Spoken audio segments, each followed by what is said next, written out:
La table ronde déjà. Voilà, voilà. Sont pour moi des asymptomatiques et j'en ai fait 5 à la queue leu de montée d'anticorps en 2 ans, sans aucun symptôme, rien. Et puis finalement, le dernier, le 11e Covid que j'ai fait là dans l'avion en allant à Bali il y a quelques mois, ben lui, il était bien, je l'ai bien senti, hein, très, très grosse dysphagie et j'ai tout quand même toussé pendant 2, 3 semaines.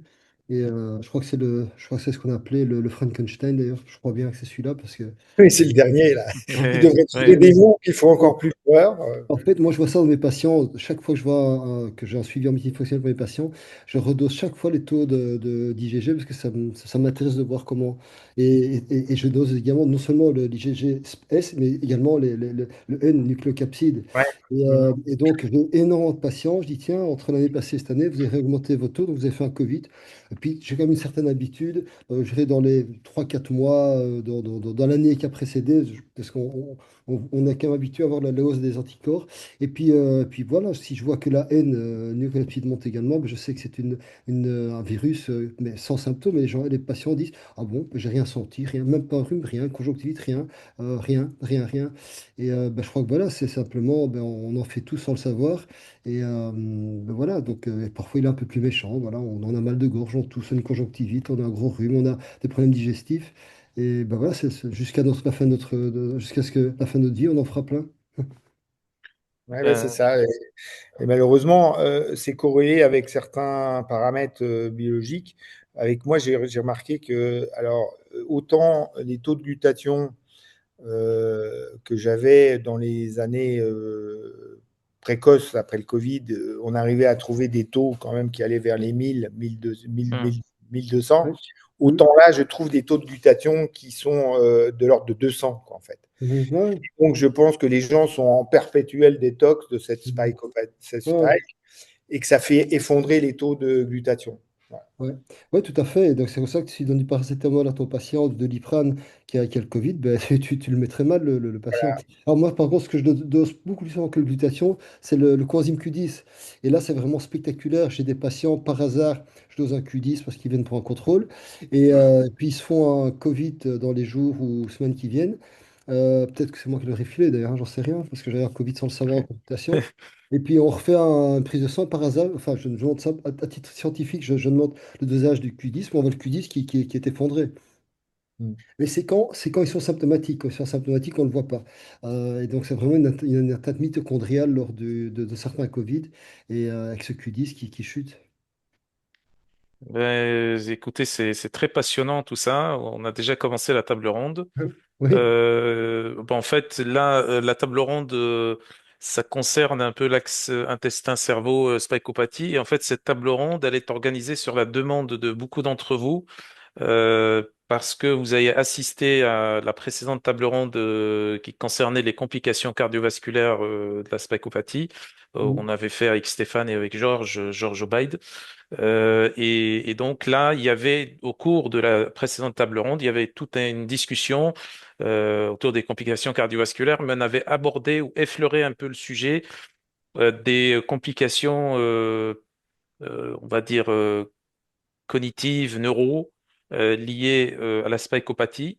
Et il y avait pas mal d'entre vous qui nous avaient contacté après pour demander d'organiser une conférence ou une table ronde autour de ce sujet. Donc, d'où la table ronde de ce soir.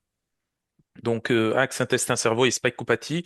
Donc, avant de commencer, je rappelle que cette table ronde, elle est organisée dans le cadre des conférences et tables rondes préparatoires au Congrès international de micronutrition, là, qui aura lieu en Tunisie prochainement, donc les 13 et 14 décembre prochains. Donc, c'est un week-end, un samedi et dimanche. Comme d'habitude, c'est à Monastir, hein, c'est en Tunisie en physique, mais c'est aussi en hybride, online, pour ceux qui peuvent pas se déplacer. La thématique, c'est micronutrition et Covid, organisée donc en collaboration avec l'association tunisienne de micronutrition, dont la présidente est Dr Rafia Amel, qui avait pris la parole au début. qu'on remercie beaucoup pour l'organisation de tous ces événements, toutes ces conférences, le congrès, etc. On a eu déjà une première édition l'année passée, 2024, où il y avait donc la thématique, on avait abordé la thématique des maladies auto-immunes. Là, c'est une thématique complémentaire qu'on va aborder sur ce week-end des 13 et 14 décembre prochains, donc sous le haut patronage du ministre de la Santé tunisienne. Je rappelle que l'année passée, le ministre de la Santé s'était déplacé au Congrès et avait donné une élocution voilà, pendant le Congrès. Je vous dirai un peu plus tard hein, sur les intervenants, sur le programme, tout ça, et sur la petite promotion là qu'on vous fait par rapport à ce congrès. Donc, on va peut-être commencer par un petit rappel sur ce que c'est que la spikeopathie pour celles et ceux qui n'étaient pas avec nous la dernière fois, même si je vois qu'il y en a beaucoup. Ouais, il y en a quand même beaucoup. Mais on va quand même faire un petit rappel rapide sur ce que c'est que la spikeopathie. Ouais. Donc, c'est Steph, si tu peux très rapidement, là, en 2 phrases, résumer ce que c'est. Oui, voilà. Donc, alors, il faut surtout pas croire. Donc, je parle pour les personnes qui assistent à cette table ronde. Il faut quand même pas croire qu'en 1 heure de temps, on va donner toutes. C'est pas possible maintenant donner toutes les clés de guérison d'une spiromégalie avec atteinte, qu'elle soit du cerveau, cardiaque ou autre, parce que c'est le congrès là pour ça, justement, pour ces solutions. Mais on va un peu éclairer les personnes qui assistent à cette table ronde pour voir qu'il y a des solutions. C'est pas facile, c'est très très compliqué. Et finalement, définir la spiromégalie, c'est pas mal. En fait, c'est un ensemble de symptômes qui surviennent de façon évidente suite à la vaccination Covid. Alors maintenant, on peut également avoir une spiromégalie suite à un Covid. Et je suis bien placé pour en parler parce que j'ai fait 11 Covid jusqu'à présent dans ma vie, dont 7 asymptomatiques. Et cette spiromégalie, ben, c'est une fatigue extrême qui persiste plus qu'après une infection où on a des symptômes pendant 8 10 jours. Donc on peut avoir un Covid long, donc ça peut durer plusieurs semaines, fatigue, douleur musculaire, douleur cutanée, état dépressif, problème éventuellement cardiaque, problème psychique de dépression, problème de faiblesse musculaire, problème digestif également, par des diarrhées, des ballonnements, etc. Et donc tous les organes peuvent être touchés par ce spike, qui est la partie toxique du virus. Donc à la face du virus, il y a plein de petites épitopes antigéniques, des protéines. Et il y en a une qui s'appelle la S-spike. Et donc, on s'est découvert, donc, peu après que le Covid soit apparu, que finalement, c'est cette protéine-là qui donnait la toxicité, celle qui était potentiellement mortelle. Et donc, on a des Covid longs où malheureusement, le système immunitaire n'arrive pas à dégager ce virus qui nous a infectés. Donc, au lieu de durer comme un rhume, une grippe, 8 10 jours, bah, ça dure plus longtemps. Alors maintenant, on a une deuxième pathologie qui pour moi est toute différente. Ça n'a rien à voir avec le Covid long. C'est la spiromégalie post-vaccinale, où là, malheureusement, les symptômes sont bien plus importants, ils sont persistants et ils atteignent beaucoup d'organes en même temps. Donc on a des patients qui sont détruits après la deuxième, troisième, quatrième dose. Donc en gros, psychiquement, ils sont à plat, ils n'ont plus de mémoire, ils ont des troubles du sommeil, ils ont mal aux muscles, ils ont des arythmies cardiaques, voire une insuffisance cardiaque. Les glandes endocrines, comme la thyroïde, sont bousillées, les surrénales sont bousillées, les testicules sont bousillés, les ovaires sont bousillés. Et on voit vraiment des catastrophes hormonologiques chez ces patients-là. Et ça, c'est la définition de la spiromégalie. Donc c'est une nouvelle pathologie qu'on trouve chez les vaccinés Covid, qu'on on a le même phénomène, mais amoindri dans les Covid longs, donc patients qui ont dû s'en remettre d'un Covid, où là, c'est assez facile, à mon sens, dans mon expérience, de débarrasser ces patients-là. Et malheureusement, et je terminerai par ça, c'est que nos autorités, nos dirigeants, nos collègues qui sont censés mener la danse, ils mettent dans le même sac les Covid longs et la spiromégalie. Or, pour moi, c'est pas du tout la même chose. C'est bien plus facile à guérir un Covid long qu'une spiromégalie. On a tendance à induire pour moi une confusion chez les patients et dans le grand public. Donc ça, c'est mon avis. C'est que c'est pas la même chose. Mais voilà, c'est mon avis. Ouais, pour compléter ce que tu dis sur la protéine spike, donc vaccinale et d'origine virale, c'est que pourquoi déjà tu parles de spikeopathie vaccinale? Mhm. Parce qu'en fait, la protéine spike vaccinale a une durée de vie plus longue, même beaucoup plus longue. C'est pas du tout la même protéine spike. Ouais. Enfin, dans l'ensemble, c'est la même, mais on a deux acides aminés qui ont été modifiés Au niveau il y a des endroits précis là, je me souviens plus d'endroits exacts, je crois que c'est 981, 982, en tout cas il y a un endroit précis qui est un endroit charnière qui permet de changer la conformation de la protéine spike, qui fait que on l'a modifié exprès en fait.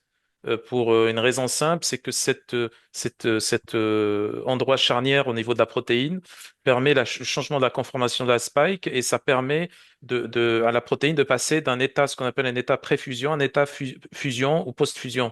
C'est-à-dire, quand ça arrive au niveau d'une membrane cellulaire, ça se fixe sur la membrane de la cellule en changeant de conformation. Et on s'est dit, tiens, pour empêcher la protéine de pénétrer à l'intérieur de la cellule, on va la bloquer dans une configuration préfusion en changeant, en modifiant les acides aminés pour bloquer pour pas que ça change de conformation.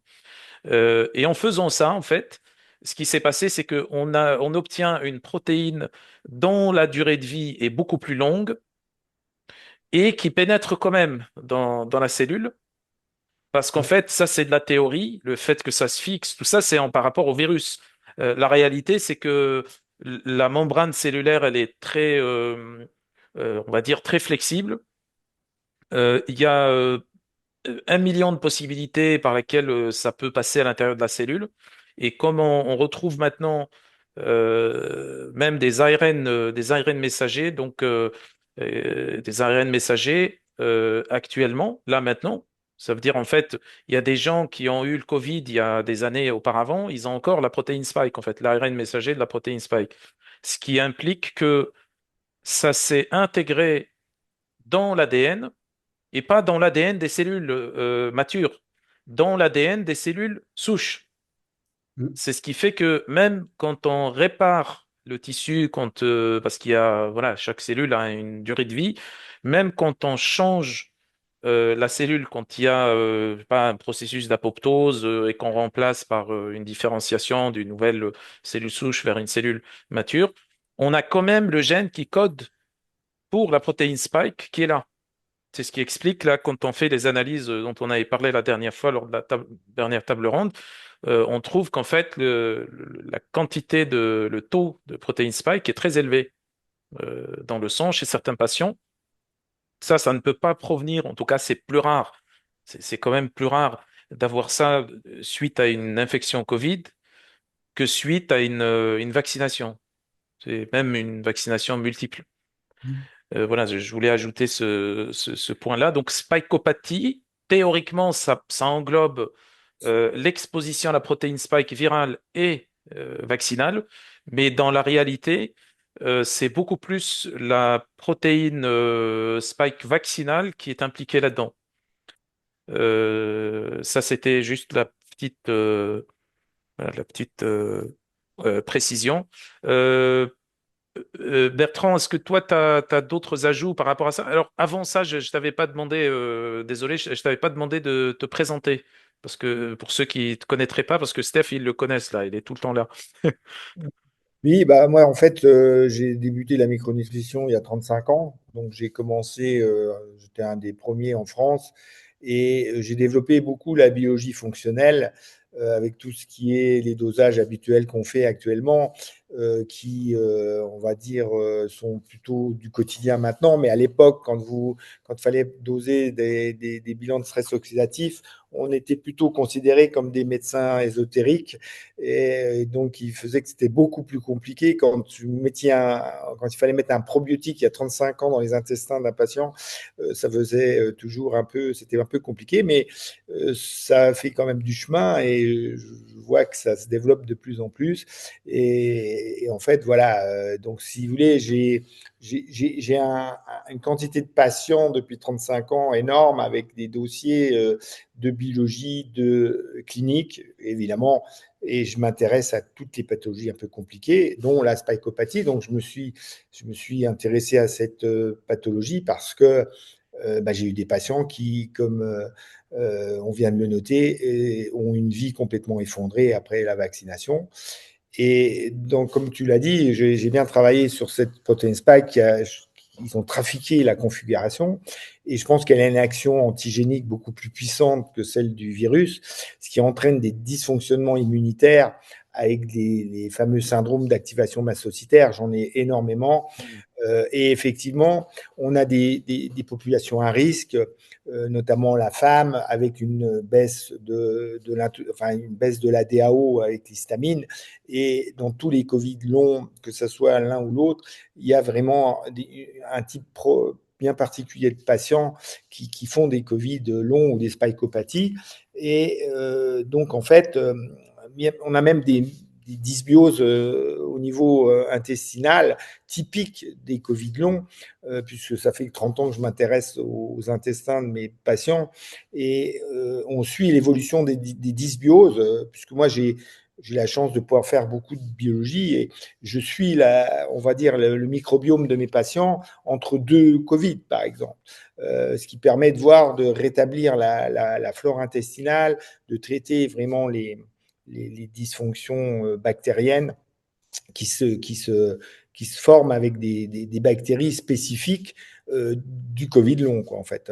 Donc, tout ça, ça me permet de suivre mes patients sur le plan du microbiote de façon précise et donc d'être le plus, on va dire, efficace, en fait. Voilà. Parce que je pense que il y a une dysbiose systématique chez les gens qui font du Covid et en plus qui reste au bout de 6 mois quand les gens ont toujours des signes, c'est qu'ils ont une dysbiose perpétuelle, quoi, en fait. Hein. Voilà.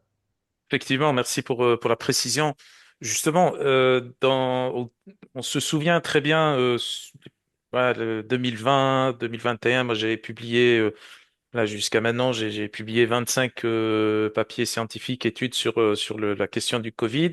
Et je me souviens très bien quand je travaillais sur certains papiers à l'époque, les fameux récepteurs ACE2, qui étaient les principaux récepteurs là, de la protéine Spike, on les retrouve en très grande majorité dans les poumons, mais surtout, accessoirement, dans l'intestin.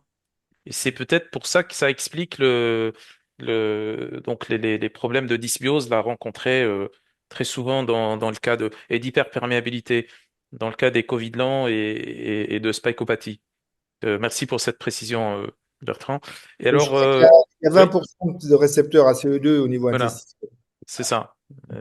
Euh, alors, donc, pour revenir à notre sujet qui nous intéresse, par rapport aux dysfonctions cognitives, donc perte de mémoire ou trouble de la mémoire, difficulté de concentration, trouble de l'attention, les troubles de l'humeur en général, toutes ces problématiques-là. Alors je vais poser la question pour commencer à Steph. Est-ce que toi, dans ta pratique, bien sûr, moi je connais la réponse, mais si tu peux expliquer aux participants, est-ce que dans ta pratique, est-ce que déjà, tu as vu une différence entre avant, donc avant Covid et après, et est-ce que, par rapport à ces troubles-là, et est-ce que plus spécifiquement, euh, tu vois une récurrence importante de ces troubles-là chez les patients qui ont été vaccinés en fonction du nombre de doses de vaccin qu'ils ont reçues. Ouais. Alors, c'est évident. Alors, par quoi je commence? Simplement, je voudrais ajouter un truc, c'est que il faut se dire que quand on chope un Covid, on a le virus dans le sang, et puis le système immunitaire fait qu'on va l'éliminer. Maintenant, dans certains cas, il se pourrait que le virus puisse s'intégrer dans le génome de bactéries intestinales, voire peut-être de cellules intestinales elles-mêmes. Voilà. Mais en tout cas, chez les vaccinés, c'est évident, on a parfois des patients qui sont vaccinés deux, trois fois, quatre fois, et puis ont des taux d'anticorps anti-spike qui persistent à des taux astronomiques. Et puis après un an, 2 ans, 3 ans, ça bouge pas. Donc moi, pour moi, j'ai l'impression que c'est techniquement une intégration. Donc en gros, on a fait des êtres humains modifiés, on a modifié leur ADN par rétroconversion du RNA en DNA et on a donc modifié le génome humain. Alors c'est pas trop grave a priori puisqu'on a une partie de notre génome qui est d'origine virale depuis des centaines, des milliers d'années. Mais ici c'est quand même tout récent comme on a joué à l'apprenti sorcier en modifiant notre génétique. Enfin on a fait des êtres humains modifiés. Alors maintenant est-ce que pour l'avenir ça va être bon ou pas bon? On peut en parler, c'est discutable. Mais le problème il faut savoir que lorsqu'on a le RNA, c'est la formule, c'est la recette de cuisine pour fabriquer du spike, qui est la protéine la plus toxique. Et donc, si on est confronté à cette spike, non pas une semaine, 10 jours comme un vrai Covid, mais on est confronté pendant des semaines, des mois, des années, et que cette protéine est toxique, il est quand même logique que la toxicité soit 100, 1000, 10 000 fois plus importante avec le spike vaccinal qu'avec le spike viral qui lui va disparaître en 10 jours en moyenne, 8, 10, 12 jours en moyenne, ou 15 jours. Alors maintenant, concernant le lien qu'il y a entre nombre de vaccinations et effet au niveau neuro, donc comme tu le sais, Amine, c'est le sujet de ma conférence à Monastir dans 2 semaines. C'est que je vais montrer les publications dans des revues officielles, neuro, vraiment immuno, etc., qui montrent justement que chez les vaccinés Covid, on a des complications, hein. Donc il faut savoir que dire ce que je dis maintenant, il y a 2 ans, c'était une hérésie, c'était punissable. Je passais à l'ordre de médecin et on pouvait me radier parce que j'ai dit c'est ça, alors que maintenant, il y a des congrès entiers, comme le tien, consacrés à ça. Donc comme quoi, la science a enfin fini par vaincre.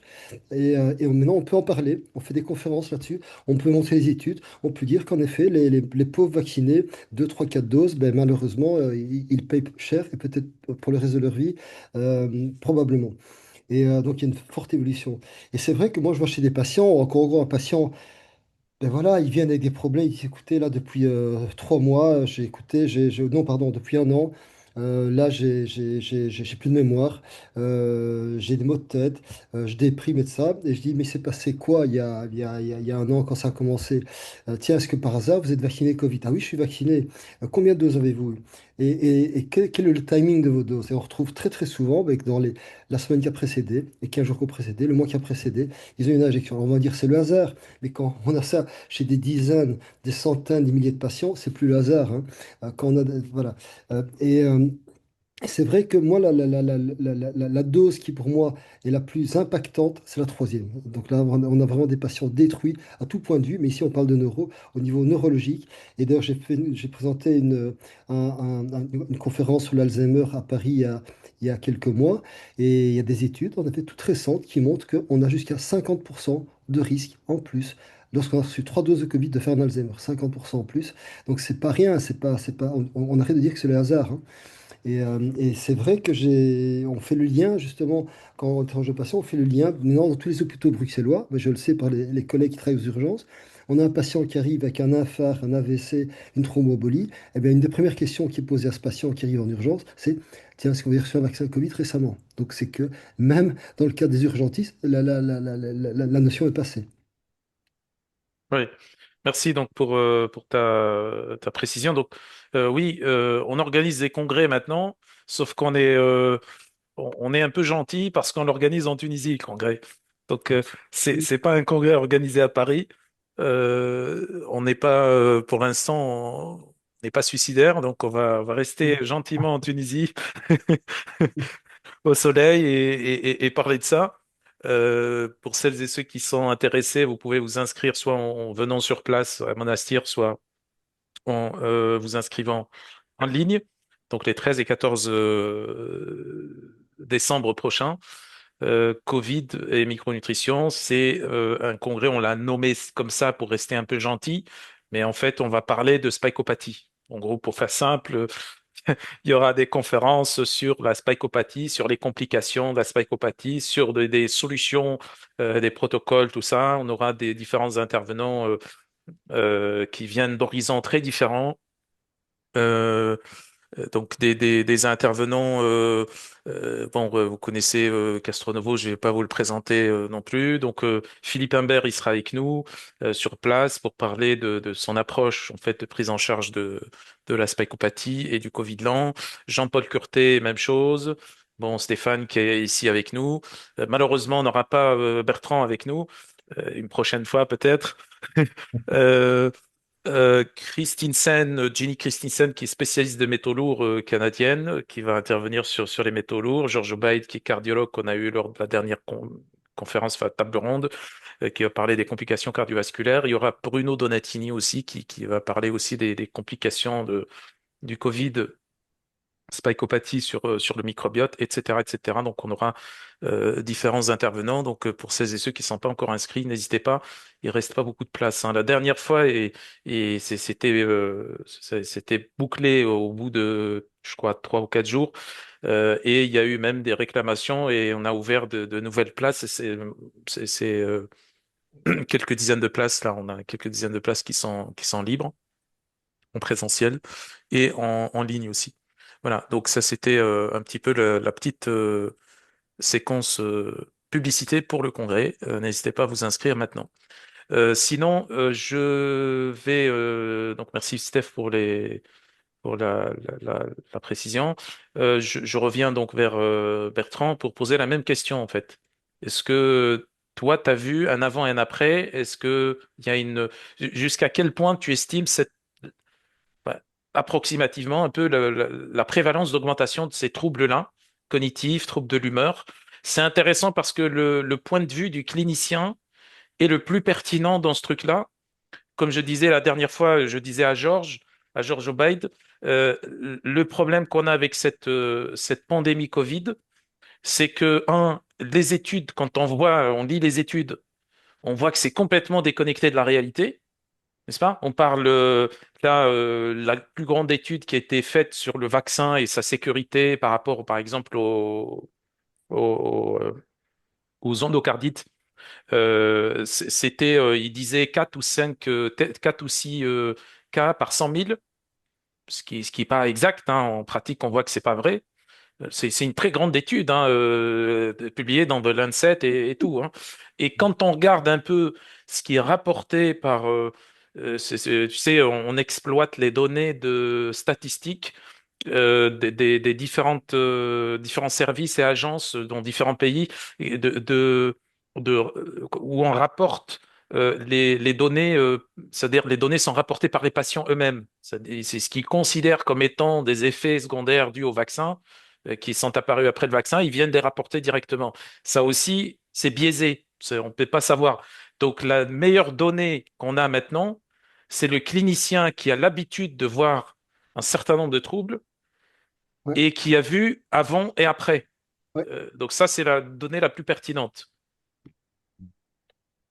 Alors, pour moi personnellement, les cas qui ont été les plus graves, c'est ceux qui ont eu deux injections et qui ont fait le Covid dans les 15 jours qui suivaient l'injection. Je pense que ça, c'est par rapport aux fameux anticorps facilitants, hein, qui avaient été quand même décrits. C'est-à-dire que ces gens-là ont eu beaucoup plus, enfin pour moi, beaucoup plus de signes cliniques et de mal à se remettre par rapport à ceux qui ont eu 3 vaccins. En Mhm. général, ceux qui ont fait 2 vaccins plus Covid derrière, ils n'ont pas fait la troisième injection. Donc c'est à comparer avec ceux qui ont eu 3 injections, mais je pense que ceux qui ont eu 2 injections plus un Covid tout de suite derrière, c'est à peu près la même chose que ceux qui ont fait 3 injections Ouais. sur le plan de la gravité des signes.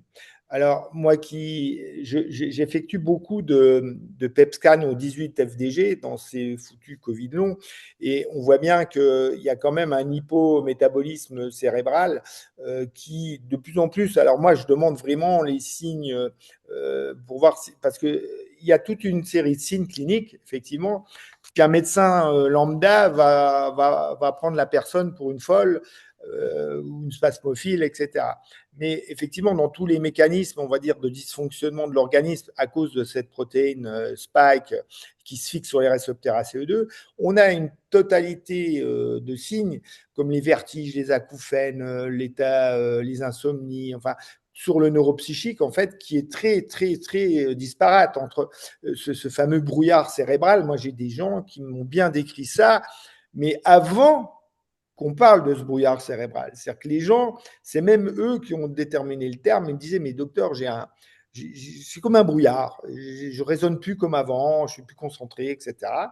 Et en fait, ça, c'était après les 2 injections, hein.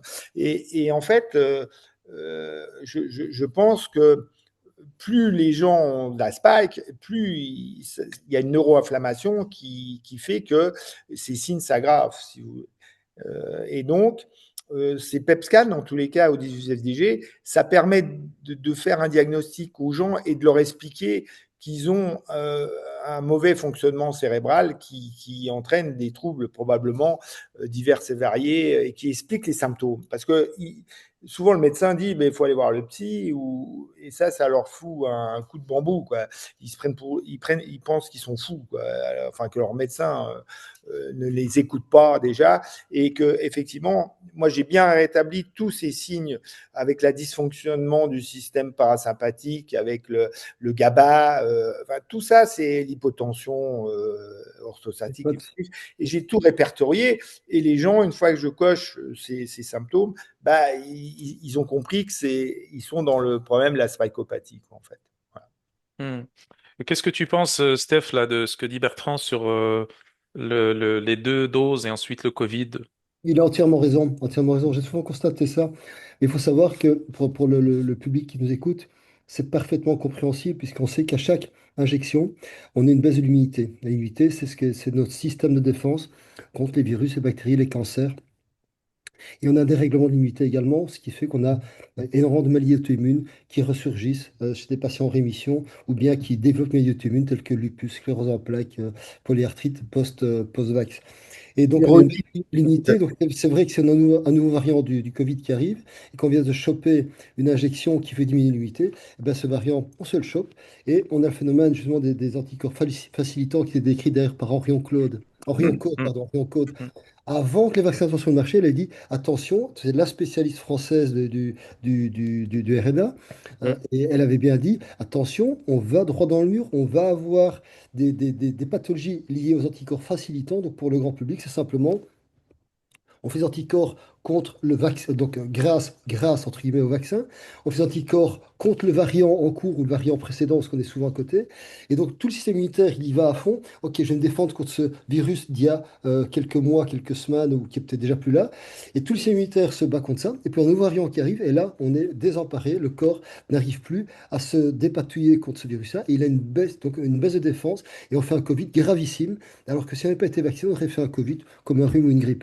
Et c'est un peu une façon simpliste d'expliquer ces anticorps facilitants, mais le fait de vacciner contre un variant, eh ben, ça nous démunit par rapport au variant qui va arriver. Et donc, c'est ce qu'elle avait décrit, c'est arrivé. Et d'ailleurs, moi, il faut savoir qu'à l'époque, j'avais donné cet argument pour ne pas me faire vacciner dans mon boulot.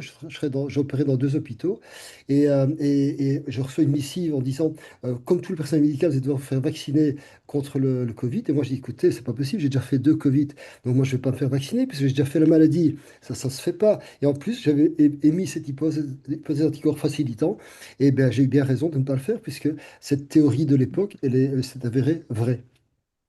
Hmm. Ouais, intéressant ça sur le. Alors, ce qui est un peu étrange ou je ne sais quoi, comment l'exprimer, c'est que les coronavirus à la base, ils sont connus pour changer très vite, pour produire des variants très très vite. Ouais, Et ils sont connus aussi pour être non immunisants, en fait. ouais, C'est-à-dire, ça, pas le SARS-CoV-2, c'est ouais. les anciens coronavirus sont très connus. Il y a plein d'études, là, moi, c'est ce que je trouvais bizarre Mhm. à l'époque. J'avais publié trois papiers sur le vaccin. Et les vaccins à l'époque, même un papier avant même qu'il n'y ait un seul vaccin qui était sorti, et fait un papier sur Mhm. les vaccins qui étaient en cours de développement, y compris les vaccins à virus atténué, à virus Ouais, mort, à virus à ARN messager, et même à ADN aussi. Et il y avait même un vaccin qui était en cours de développement au Canada, qui est jamais sorti, de la protéine de la capside, qui mhm. était en cours. Ouais, qui était plus Euh, malin. voilà. Plus malin. Ça, c'était malin. Exactement. Ouais, Mais bon, apparemment, c'était pas efficace parce que c'est pas suffisamment immunisant. ouais. C'est pour ça qu'ils n'ont pas sorti. Mais en cherchant en fait des infos sur ça, en faisant de la revue de la littérature, en lisant un peu de tout, j'ai lu en fait plein de trucs. J'ai des collègues chinois, japonais, russes qui m'envoyaient même des papiers qui étaient écrits en leur langue en fait, que j'arrivais à traduire plus ou moins. Et en fait, il n'y a pas un seul papier qui expliquait que en fait, il y a la moindre possibilité de pouvoir faire un vaccin qui pourrait réussir à immuniser contre Et tu sais, Mais tu sais, Amine, le pour illustrer virus. ça, en février 2020, donc quand le virus, donc on a appris qu'il se développait en Chine, qu'on allait le choper à un moment ou l'autre, et qu'on a appris que le séquençage montrait que c'était un coronavirus. Moi, je dis à mon entourage médical, j'ai écouté une chose, au moins qu'on sait avec ce virus qui va arriver, c'est qu'on n'aura jamais de vaccin contre ça. Parce que c'est un corona, et dans les études, on nous apprend que les coronas, ça change tout le temps. Hmm, Et puis au mois d'août, j'ai entendu un mec que j'adore, mais qui est une star mondiale, un des meilleurs en microbio, qui s'appelle Raoult, dire à la télé et trouver, il y a je me souviens texto de la phrase qu'il a dit, trouver un vaccin contre un virus non immunogène, bonne hmm, chance. Et là, j'ai dit, ben, le mec, il a raison, ça, c'est un mec qui a tout hmm. compris. Et parce que même moi qui ai chopé allez, 5, 6, 8, 10 virus, je me chope un onzième. Donc c'est bien la preuve que pourtant j'ai fait des anticorps contre toutes les particules, Hmm. et donc le S, le N, le truc, le machin, toutes les particules antigéniques du virus, puisque j'ai eu quand même 10 fois, et je me chope quand même un onzième. Donc c'est la preuve que c'est un virus non immunogène, et donc il est impossible de faire un vaccin immunogène, puisque le vaccin ne touche un des épitopes antigéniques. Donc le vaccin ne sait pas être efficace parce que même le virus lui-même ne donne pas d'immunité. Donc c'est une débilité profonde d'avoir osé mettre ça sur le marché. Alors, il y a une question là que je vais faire un peu me faire un peu l'avocat du diable en disant que euh, les troubles qu'on a maintenant, qui sont, on parle ici des troubles cognitifs, des troubles de l'humeur, tout ça. Et tu veux parler aussi du risque élevé de d'Alzheimer et tout ça. Et ben, pas forcément. Pourquoi les associer forcément au vaccin? Pourquoi les associer au vaccin Covid? À ce moment-là, ça serait dû simplement ça serait les conséquences de la pandémie Covid, vu que à l'époque même le test PCR n'était pas aussi précis, c'est-à-dire on pouvait passer à côté d'une infection Covid, ou alors on pouvait avoir un faux positif ou un faux négatif. Donc c'est possible que beaucoup de gens étaient infectés par ce virus. Et que les conséquences un peu moyen terme de ce virus-là, ça serait ça. Mhm. Et alors, pourquoi on parlerait du vaccin, forcément? Qu'est-ce qui fait un lien de cause à effet Ben, avec le vaccin, en fait? nous, en tant que patriciens, donc Bertrand, enfin moi d'autres, moi je vois des, des patients qui me racontent des trucs tous les jours et des milliers de personnes. Quand j'ai un petit patient sur Lyon, enfin sa maman me contacte parce que il y a le petit gosse de 12 ans, enfin l'ado, il est élite française en escrime. Et la maman me dit, écoutez, pas de bol, il devait se faire piquer pour continuer à s'entraîner. On était au centre de vaccination et depuis quelques heures après, il est en chaise roulante paraplégique. Moi, je suis désolé, c'est pas le virus qui a fait ça, c'est l'injection qu'il a eue quelques heures avant. Quand, encore la semaine passée, j'ai un patient, un nouveau patient qui vient, 42 ans, avec sa femme infirmière, et le gars a fait un phare, mais majeur. Et puis elle dit, écoutez, le problème, c'est que voilà, dans sa famille, personne n'a eu d'AVC, personne n'a fait, il n'y a pas de problème cardiovasculaire, il y en a zéro, mais il a fait cet phare foudroyant, il a fait ça 5 jours après sa troisième injection. Alors je suis désolé, pour moi, c'est pas le virus qui a donné ça, c'est sa troisième injection. Donc il faut qu'on arrête de nous faire croire enfin, des bêtises, comme quoi ce serait le virus qui donne ces complications. Non, c'est le vaccin. Hmm. Bertrand?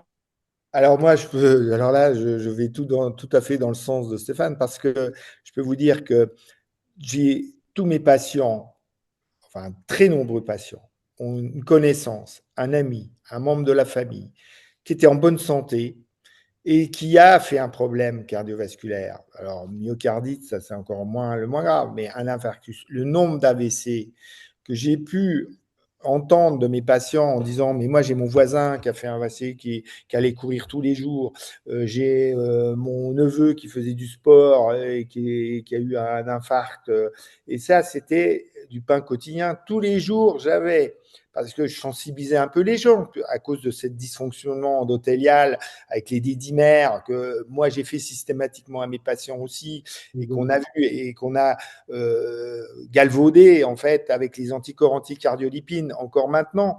Donc c'est en fait c'est tous les jours, on me racontait les mêmes choses que Stéphane a vu dans son cabinet, et pas forcément de mes patients, parce que moi, j'ai eu la chance d'avoir des patients un peu anti, contre ce vaccin, donc peu de vaccinés, mais par contre, dans leur famille, ceux qui allaient dans les centres, etc., je peux que confirmer ce que Stéphane dit, c'est-à-dire qu'il y a eu un dégât collatéral par rapport à la vaccination. Ce qu'on ne voit plus du tout avec le virus, quand les gens ont le Covid, il y a plus ces problèmes de complications.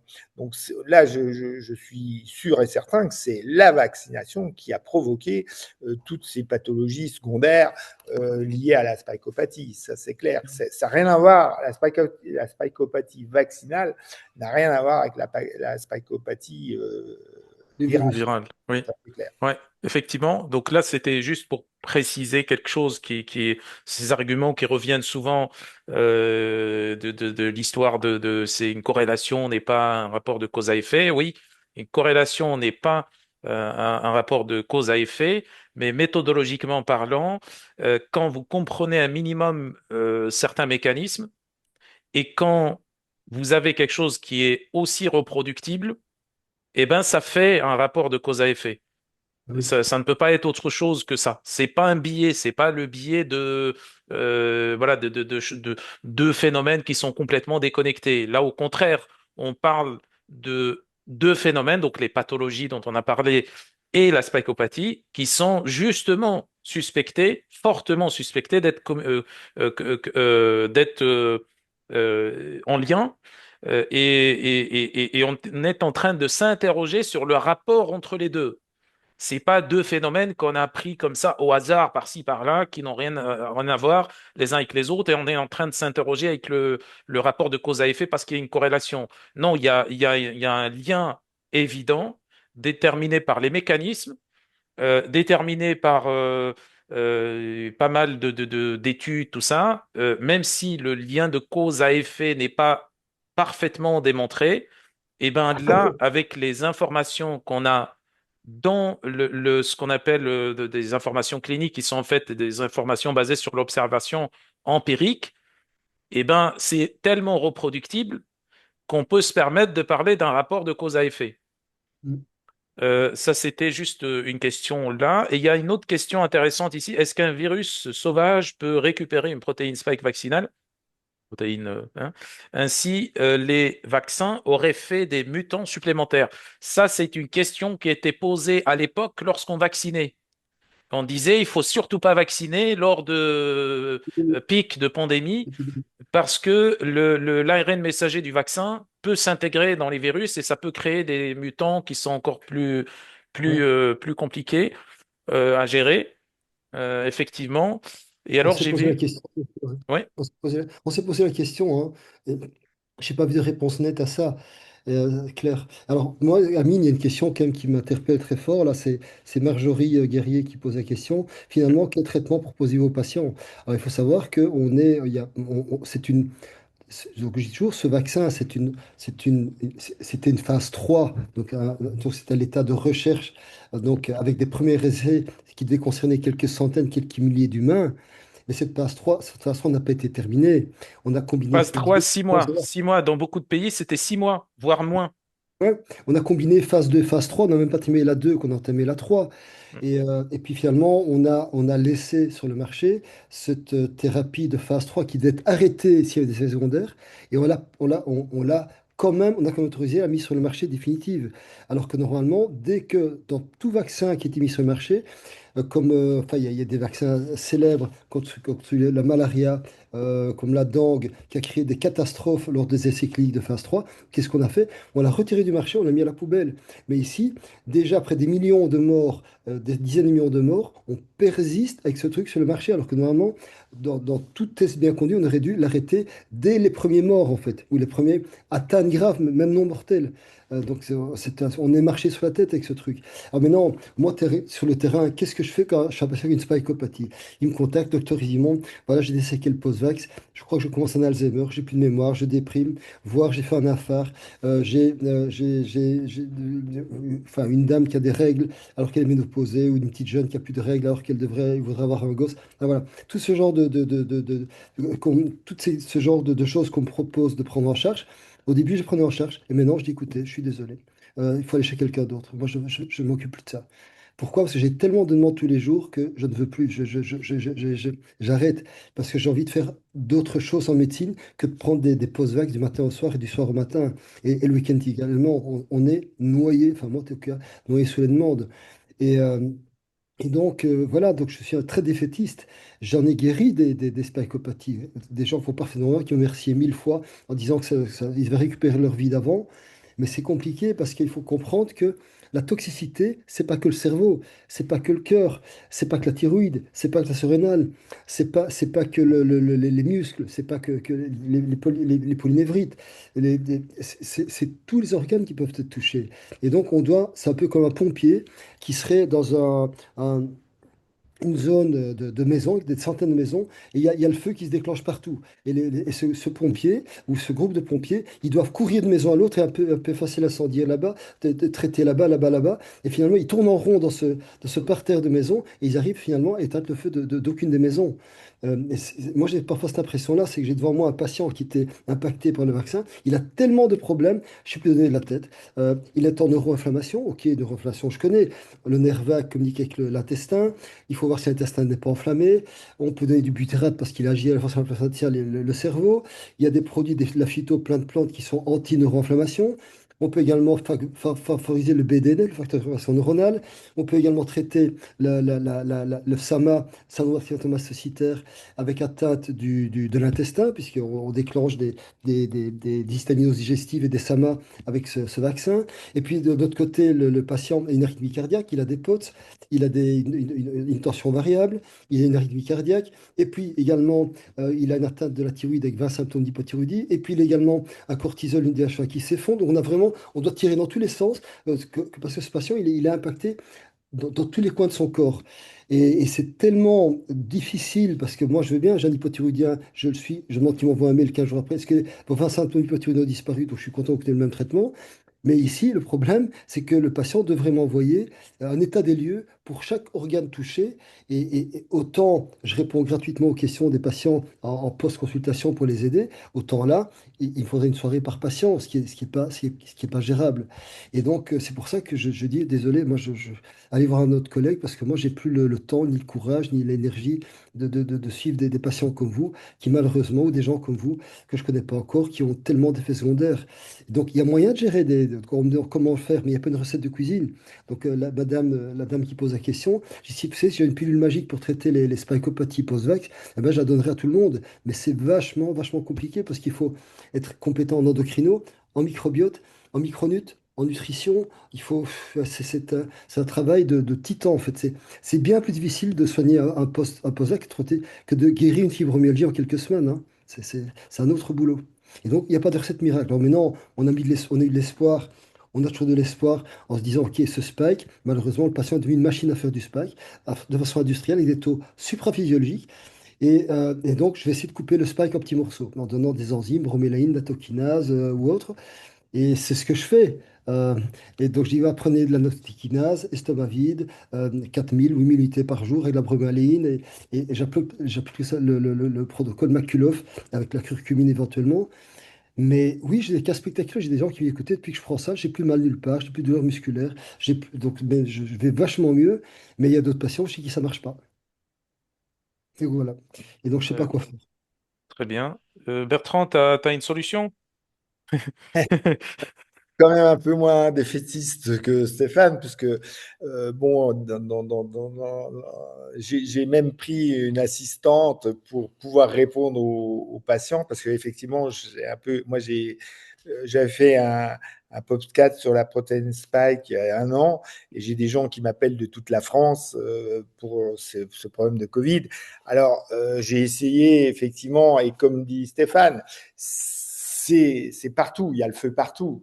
Alors moi, je suis parti sur des choses simples. Je me suis basé sur les anomalies de dysbiose intestinale, dysfonctionnement de la mitochondrie, on va dire neuroinflammation. Donc en fait, je pars sur l'intestin, je relance la mitochondrie, je corrige les troubles parce que comme on peut faire des dosages aussi des neurotransmetteurs et systématiquement, il y a souvent une carence en sérotonine, donc les gens dépriment. Donc en fait, je pars de la base, donc la mitochondrie, la dysbiose et le GABA avec la neuroinflammation. Et ensuite, ben, on essaye de travailler en fonction des signes cliniques parce que ce que Stéphane dit, il y a le feu partout, mais il y a des gens qui vont plus avoir de problèmes articulaires, d'autres plus Oui, thyroïdiens. Hmm. Donc en fait, on voit qu'il y a des sujets qui vont être plus impactés sur tel organe, le digestif par exemple. Hein. Donc en fait, je vais mettre le paquet, c'est-à-dire que j'ai un programme de supplémentation bien spécifique avec des choses. Et après, je vais aller ponctuellement sur tel organe. Alors moi, je suis plutôt un battant, donc c'est vrai, et je me laisse jamais dépasser. Et les gens, finalement, ont toujours une amélioration quand même de cette prise en charge. Et on avance petit à petit. On va régler tel problème, on va régler au fur et à mesure.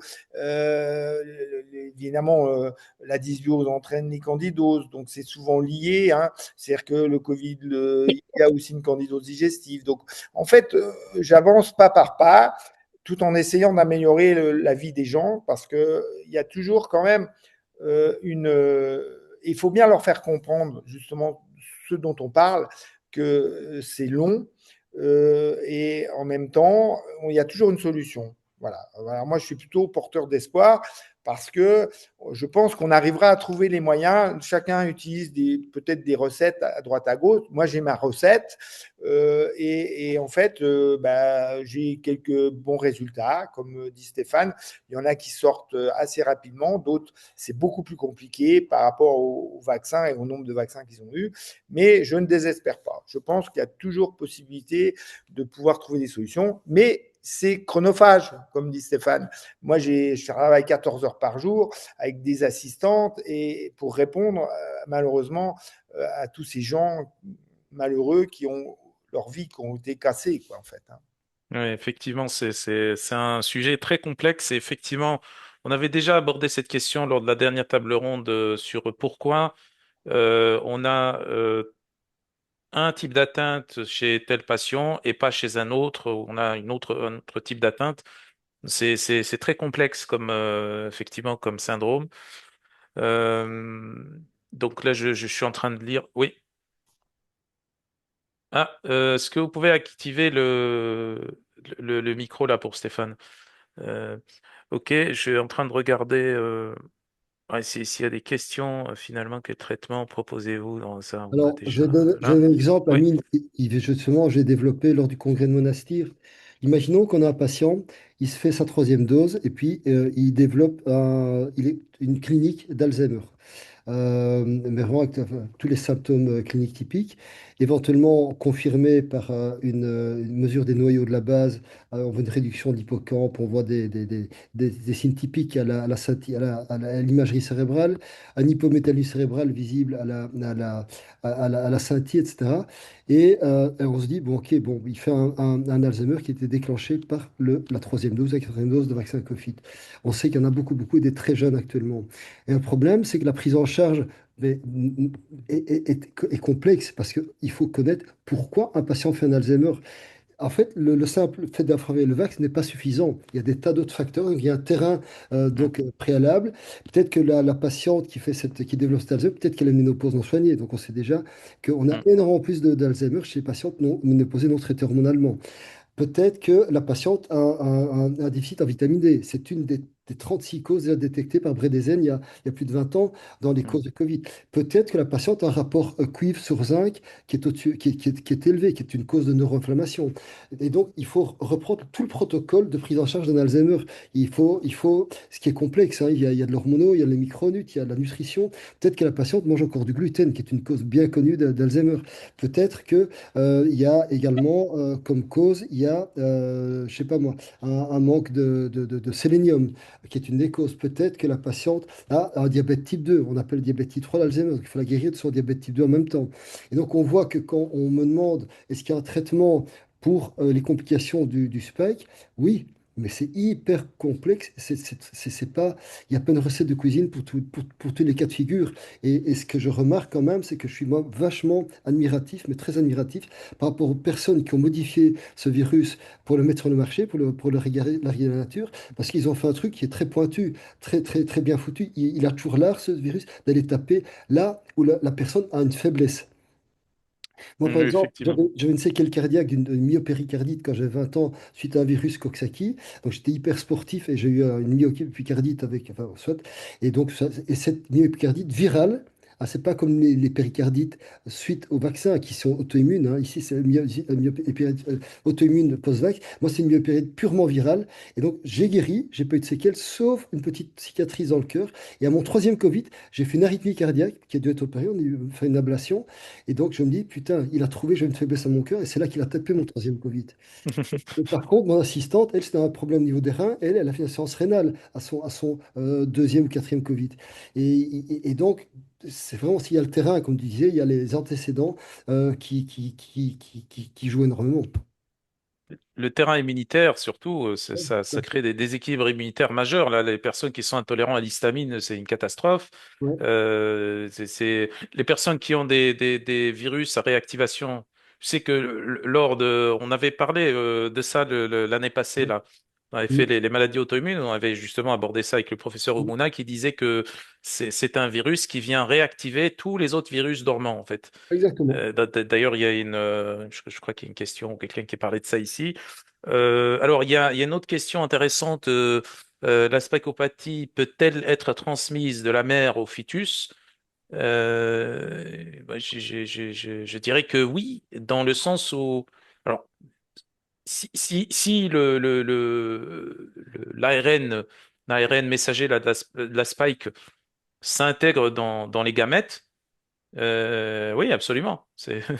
Alors, Ça sera dans toutes les cellules. C'est comme ça qu'en fait on intègre les virus, hein. Il faut savoir qu'on a, en fonction des références et comment on voit les choses, on a entre 45 et 90% de notre ADN qui est de l'ADN viral.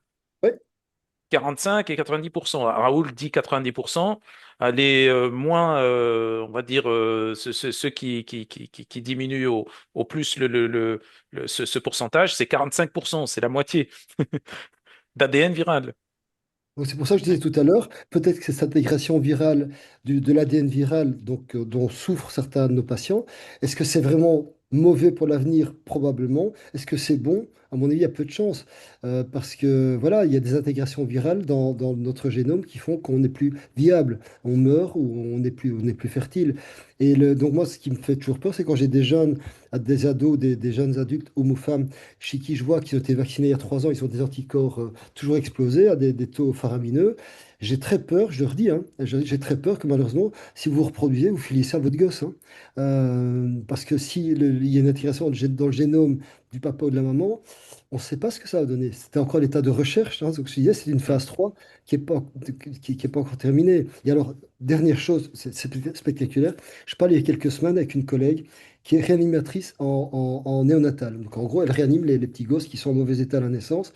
Et elle me dit, Steph, j'ai quand même quelques années d'expérience. C'est la première fois que je vois des AVC chez des nouveau-nés, en fait. Et en fait, et en parlant avec elle, elle me dit, écoute, les mamans sont vaccinées Covid, on les a vaccinées pendant la grossesse, et le gosse fait un AVC, un accident vasculaire cérébral, à la naissance. Alors, c'est vrai qu'il y en avait déjà, mais elle dit, mais ça, j'ai jamais vu autant. Oui, effectivement. Alors, tu parles des gosses là, et j'ai comme ça une étude qui me revient, début des années 2000, je me souviens plus exactement c'est une étude étonnante. ARN messager, en fait, quand je faisais un peu mes recherches sur la technique ARN messager, et je tombe sur une étude clinique, 12 enfants, c'est 12 enfants atteints, les 12 atteints de lymphome. Mhm, C'est une étude avec des groupes contrôle, hein, contrôlés, qu'on traite par immunothérapie, par justement ARN messager, truc. mhm. Et dans le groupe où il y a le traitement par ARN messager, il y a la moitié du groupe qui sont morts. Ouais, j'ai vu ça. Dans l'autre, dans l'autre groupe, il y en avait quatre, je crois. En tout cas, il y en avait moins qui étaient morts. Il y avait la moitié, en fait. Il y avait six qui étaient morts dans le groupe Tout à fait, j'ai vu ARN, ça. Et ARN c'est pour ça, messager. et c'est Si, pour ça. que Ouais, la ouais. technologie de l'ARN messager, on l'étudie quand C'est même pas depuis. ancien, hein, c'est début des années 2000, je crois, Tout à 2003 fait, ou un truc du genre. exactement, j'ai vu ça. Ouais. En fait, c'est vrai que la technologie de l'ARN messager, théoriquement, c'est un superbe truc. Mm. Scientifiquement, c'est vraiment un exploit. Ouais. Je suis admiratif devant les possibilités que ça. Mais malheureusement, tous les essais cliniques qui ont été faits pour traiter des pathologies par l'ARN messager, tous les essais cliniques ont foiré parce que mort, parce que complications et parce que également déclenchement de lymphome. Mm. Et donc on n'a jamais réussi à mettre sur le marché une technologie par ARN messager, alors qu'on a essayé pendant, je crois à mon avis, quasiment 25 à 30 ans. Donc Mm. zéro succès. Et brusquement, ce Covid arrive et en quelques mois, on arrive à mettre sur le marché une thérapie à ARN messager. Je me dis, chapeau, hein, la science fait des progrès fulminants en quelques mois là. J'avais discuté avec un scientifique sur cette étude. Je lui dis, mais qu'est-ce que c'est que ce truc-là? C'est comment, en plus, c'est publié, là. On peut trouver l'étude. Et il me dit, bon, je pense que c'était ironique de sa part, mais c'était une réponse par mail. Il me disait, c'est comme ça, on a donné, la dose LD50. C'était la Oui, dose qui permettait, on utilise, c'est un concept qu'on utilise chez les animaux, c'est la dose qui permettait de tuer la moitié des animaux, en fait, ouais, ou c'est ça. la moitié des animaux étaient morts. C'est incroyable, hein, c'est pour dire que c'est, alors, je pense pas que, parce que maintenant, ça a un petit peu évolué, mais je pense pas qu'on est à ce niveau-là maintenant, mais c'est pour dire que c'est très récent et c'est compliqué, hein, on n'en sait pas grand-chose, hein, pour l'instant. Donc je vois qu'il y a d'autres questions, dont certaines qu'on avait répondu. Si je peux me Oui, permettre, oui, vas-y, Bertrand. dans le Oui. même domaine, on va dire un peu si on étudie les courbes, la fertilité dans le monde, et quand on regarde les résultats pays par pays, il y a une baisse importante de la fertilité des naissances, en tous les cas, pas la fertilité des naissances, dans tous les pays du monde Hmm. depuis 2 ans, hein. Oui, Donc, il y a aussi une corrélation. Et qu'est-ce qui s'est passé entre, grosso modo, c'est la vaccination qui a été déclenchée et on en voit les conséquences actuellement, puisqu'on a même des taux, on n'a jamais été aussi bas au niveau des naissances dans certains pays et qui fait qu'on va être en dessous du renouvellement de la population dans certains pays, hein, quand même.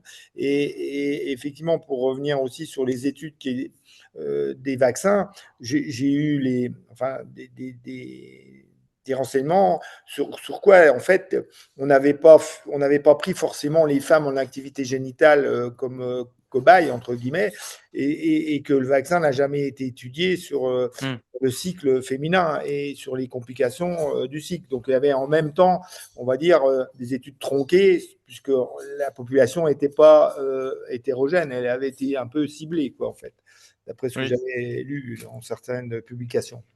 Oui, on commençait déjà début 2020 déjà.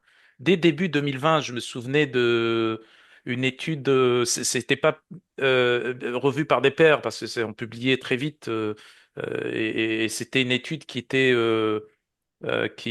publié dans ArchiveMed. C'est une base de données où on publiait les études non encore revues par les pairs, non encore publiées.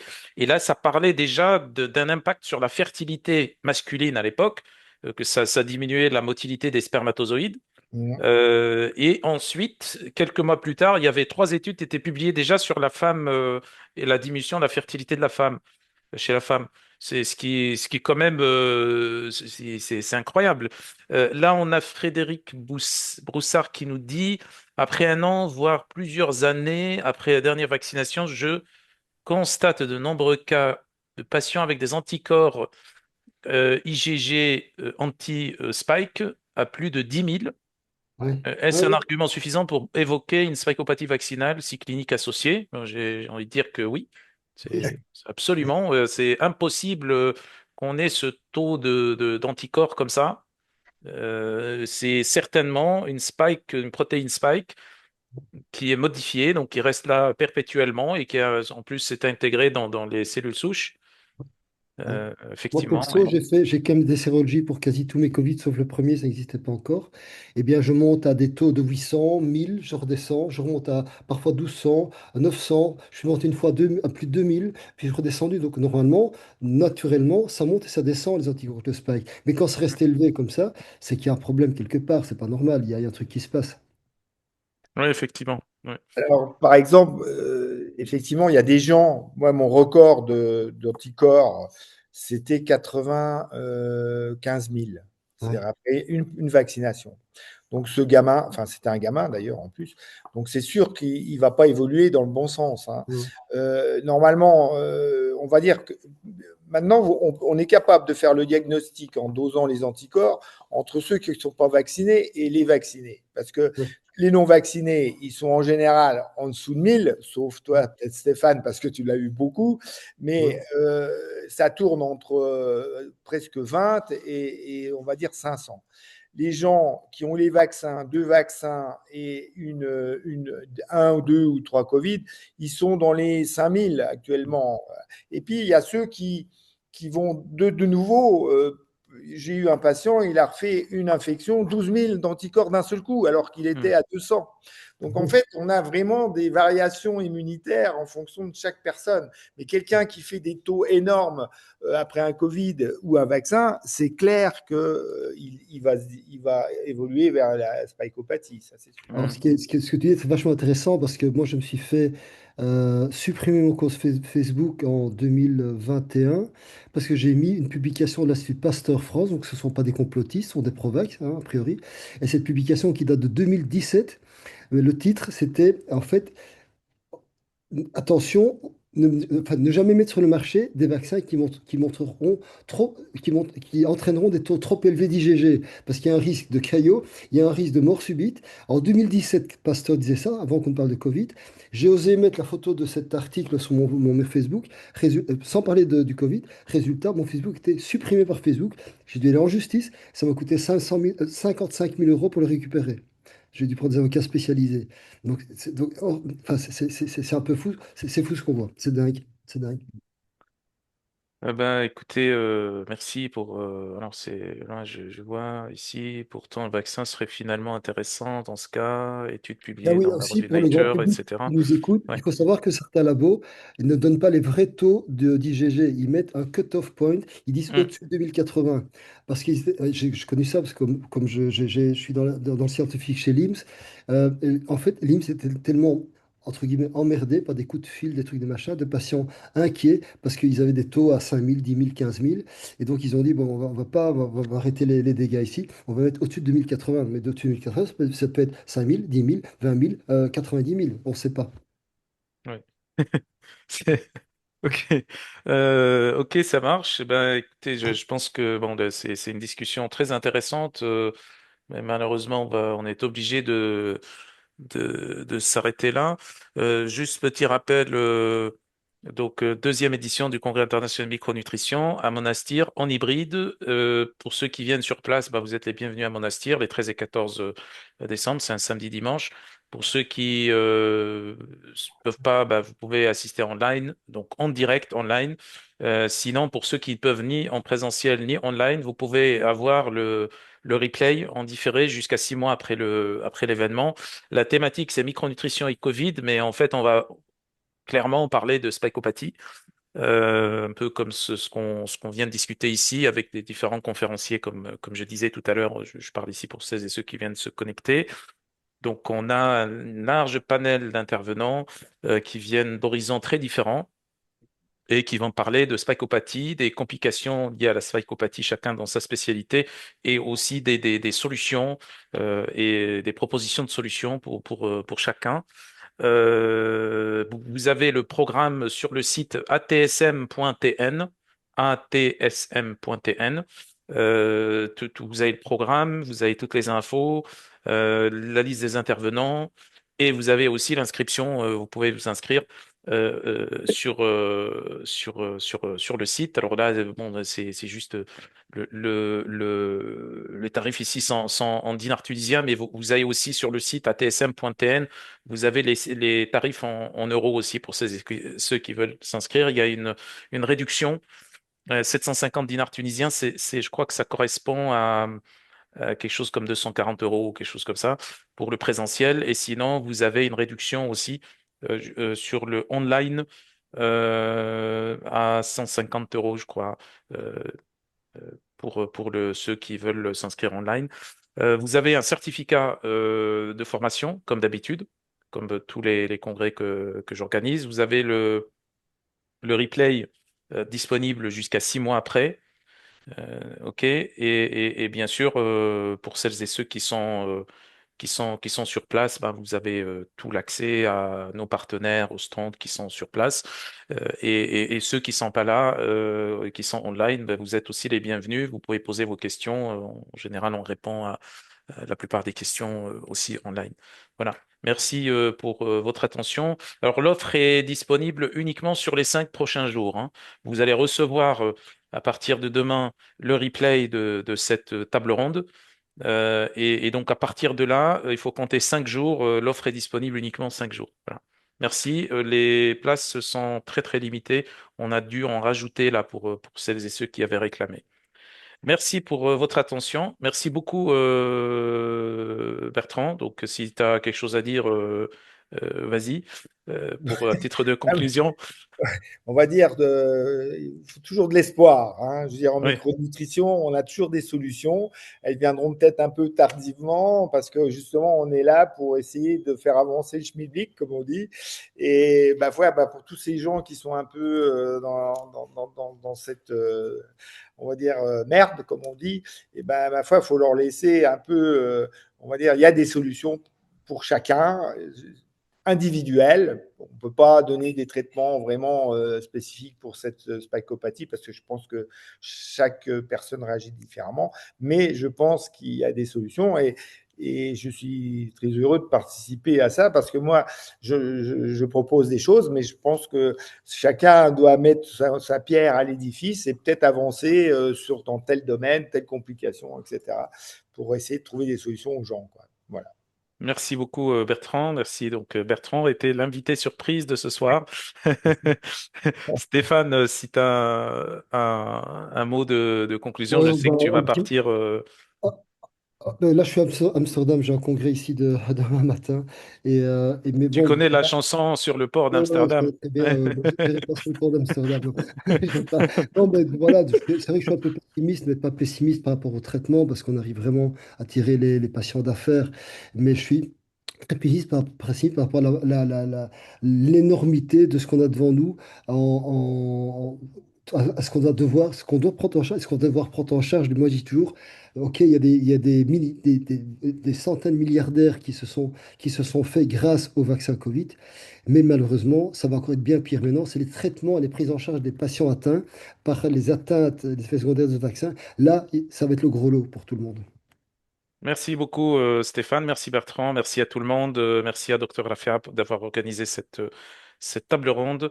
Merci à toutes et à tous. Merci à l'équipe technique et à très bientôt. On se dit à bientôt dans ce congrès les 13 et 14 octobre, décembre prochains. Voilà. Merci. À Au très revoir. Très belle bientôt. soirée. Très bonne soirée. Merci. Au revoir. Bye. Merci.